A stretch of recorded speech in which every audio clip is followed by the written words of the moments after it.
السلام علیکم ناظرین، ڈیوپینیو کے ایک اور ایپیسوڈ میں خوش آمدید۔ آج میں بات کرنے والا ہوں ایمان مزاری صاحبہ کی گرفتاری کے حوالے سے، جو کل سے میڈیا پر خبریں چل رہی ہیں اور ان کی مختلف فوٹیجز بھی آ رہی ہیں، جو انہوں نے پی ٹی ایم کے ایک جلسے سے اپنی تقریر کی ہے اور اس حوالے سے ان کے اوپر کچھ ایف آئی آر درج کی گئی ہیں، اور ان کی جو گرفتاری ہے وہ عمل میں لائے گی اور پھر ان کو کورٹ میں پیش کیا گیا، جہاں پر وہ وکٹری کا سائن بناتی ہوئی نظر آئیں اور بڑا سٹائل سے جمپ مار کر کے اپنی پولیس وین سے اتری اور بڑے جو ہے انقلابی انداز میں انٹری دی ہے، اور پھر پولیس کے ساتھ تھوڑی گفت و شنید بھی ہوئی ہے، اور پھر بعد ازاں ان کو ریمانڈ پر دوبارہ منتقل کر دیا گیا پولیس کسٹڈی میں۔ اور اس حوالے سے جو ایک عام تاثر یہ پایا جا رہا ہے کہ جیسے کہ ایمان مزاری جو ہیں ان کو کسی ایسی چیز میں گرفتار کیا گیا ہے جو بظاہر بے ضرر تھی، لیکن یہاں پہ میرا ایک مختلف پوائنٹ آف ویو ہے جو میں سمجھتا ہوں آپ کے سامنے لانا بھی ضروری ہے، کہ ایمان مزاری نے جو وہاں پر تقریر کی تو بذات خود تقریر کی بنیاد پر گرفتاری عمل میں نہیں آئی، یعنی تو اگر وہاں پہ صرف تقریر کرنا ایک جرم ہوتا تو ریشنلی بہت زیادہ دیگر افراد نے بھی وہاں پہ تقریر کی ہے تو ان میں ان لوگوں کی بھی گرفتاری ہونی چاہیے تھی، خود منظور پشتین کی گرفتاری بھی ہونی چاہیے تھی، لیکن ایسا نہیں ہوا۔ یہاں ہمیں دیکھنا پڑے گا کہ انہوں نے ایسی وہ کیا باتیں کی ہیں کہ جن کی بنیاد پر ان کی جو گرفتاری تھی اس کو سمجھنے کی ضرورت ہے۔ تو وہ اگر ہم دیکھیں اس کے خاص طور پہ تو تقریر کے اندر تو انہوں نے کوئی خاص بہت امپورٹنٹ بات نہیں کی، لیکن اس کے درمیان میں اس کے آخر میں کچھ ایسے غیر ضروری اور پرووکیٹو قسم کے نعرے لگائے ہیں جو میں نہیں سمجھتا کسی بھی پاکستانی کو جو اس قانون پر، اس نظام پر، ان اداروں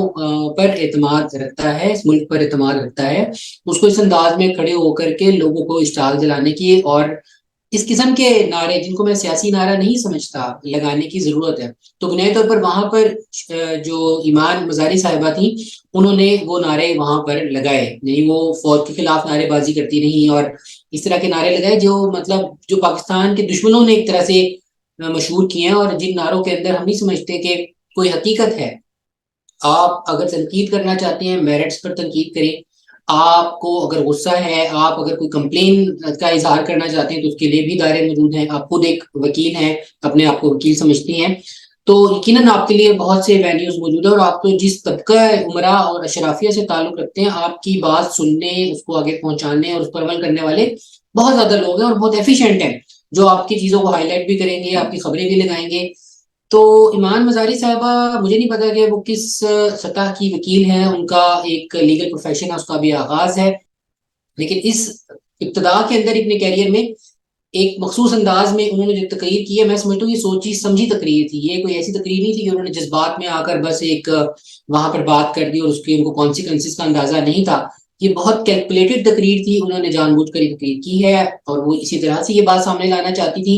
اور ان کو اس بات کا مکمل اندازہ تھا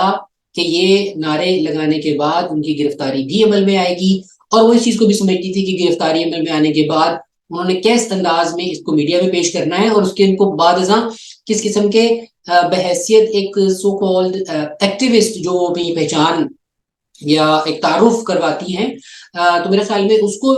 کو بھی میں سمجھتا ہوں ایک طرح سے یہ چیز ان کے ایڈوانسمنٹ میں سمجھتا ہوں ان کے لیے مددگار ثابت ہو سکتی ہے۔ تو اس کو ایک پورے اوور آل اگر منظر میں ہم سمجھے تو یہ جو اشرافیہ کے دل میں، اور ہم سمجھتے ہیں جس طبقہ سے، جیسے میں نے پہلے ذکر کیا کہ جو ان کا خاندان ہے وہاں پہ پرانے جو کئی سینکڑوں ایکڑ اراضی پر جو ہے وہ قابض ہیں، اور ابھی تک ان کی کوئی ریفارمز ہم نے نہیں دیکھی، ان علاقوں میں غربت اسی طرح پہ ہے، ان علاقوں میں ابھی تک تعلیم کی صورتحال ناگفتبہ ہے، ان علاقوں میں کوئی ترقیاتی کام نہیں ہوا، حالانکہ ان کی والدہ عرصہ دراز سے پالیٹکس میں ایکٹیو ہیں اور یہ خود بھی باہر بھی تعلیم حاصل کر کے آئیں، لیکن ہمیں کہیں پہ وہ ایکٹیویزم نظر نہیں آیا جو کہ عوام کے لیے ہو سکتا تھا۔ تو اب یہ لوگ مخصوص انداز میں انہوں نے یہاں پہ تقریر کی ہے اور جو اس سے مقاصد حاصل کرنا چاہتی ہیں، یقیناً بہت سے انہوں نے ابھی بھی اچیو کیے ہوں گے اور آئندہ آگے بھی سامنے آئیں گے۔ بنیادی طور پر یہ جو ایک